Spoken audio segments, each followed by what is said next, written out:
This is something I didn't even know, and my mother passed away from bladder cancer, so finding a cure is very close to my heart.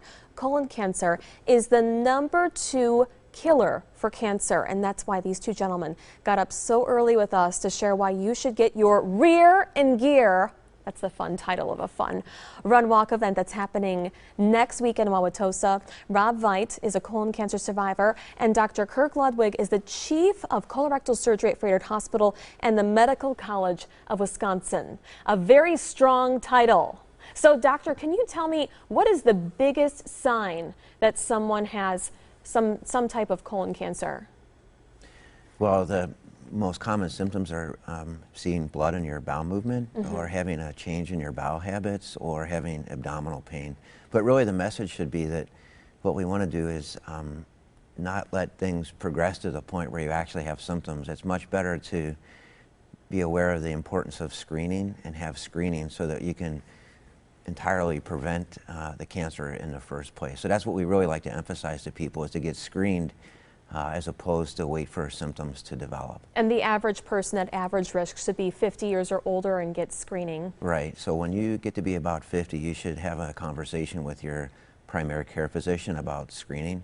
Yeah. There are a number of different ways to screen, and all of them are effective in their own ways, but it's just important that something be done before symptoms develop. Screening is our best way to prevent colon cancer and detect it at an early stage when our treatments are most effective and cure rates are the highest. And Rob, you were much younger. How old were you when you were diagnosed? I was 32. Yeah, and what was the biggest thing that you noticed?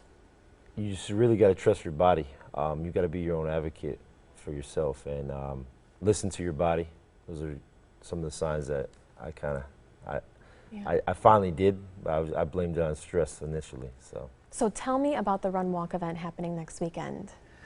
Well, this is our 6th year. It's really it's an inspiring event, first of all, and it's meant to celebrate survivors and support caregivers and to remember those that have passed from colon cancer. And every year it's a little bigger, and every year there's a little more going on. And for somebody that's been affected by colon and rectal cancer, whether it's a personally affected or whether it's a family member or somebody you know, it's really neat to get everybody together and focus on the whole topic.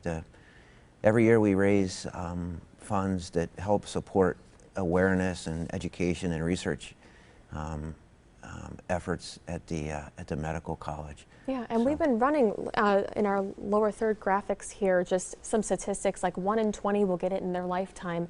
It's just kind of startling. One other question I have for you: why is it that if you eat more red meat, that you have a higher risk of colon cancer? It gets a little complicated, but yeah, basically in Western societies, the United States obviously included, we have a high rate of colon and rectal cancer, and a lot of that has to do with our diet and lifestyle. So there are certain things that there are certain things that you would eat and certain things that you would do that would put you at a higher risk. So generally we recommend, you know, a diet that's high in fiber, a diet that's high in leafy green vegetables. Try to not smoke, drink in moderation, exercise frequently, and switch up what you eat. And watch your weight. And those kinds of things in the long term are thought to be somewhat preventive for colon and rectal cancer. But the biggest thing you can do to prevent colon and rectal cancer is to get screened and have a conversation with your doctor about getting screened. So Rob was so young when he had it.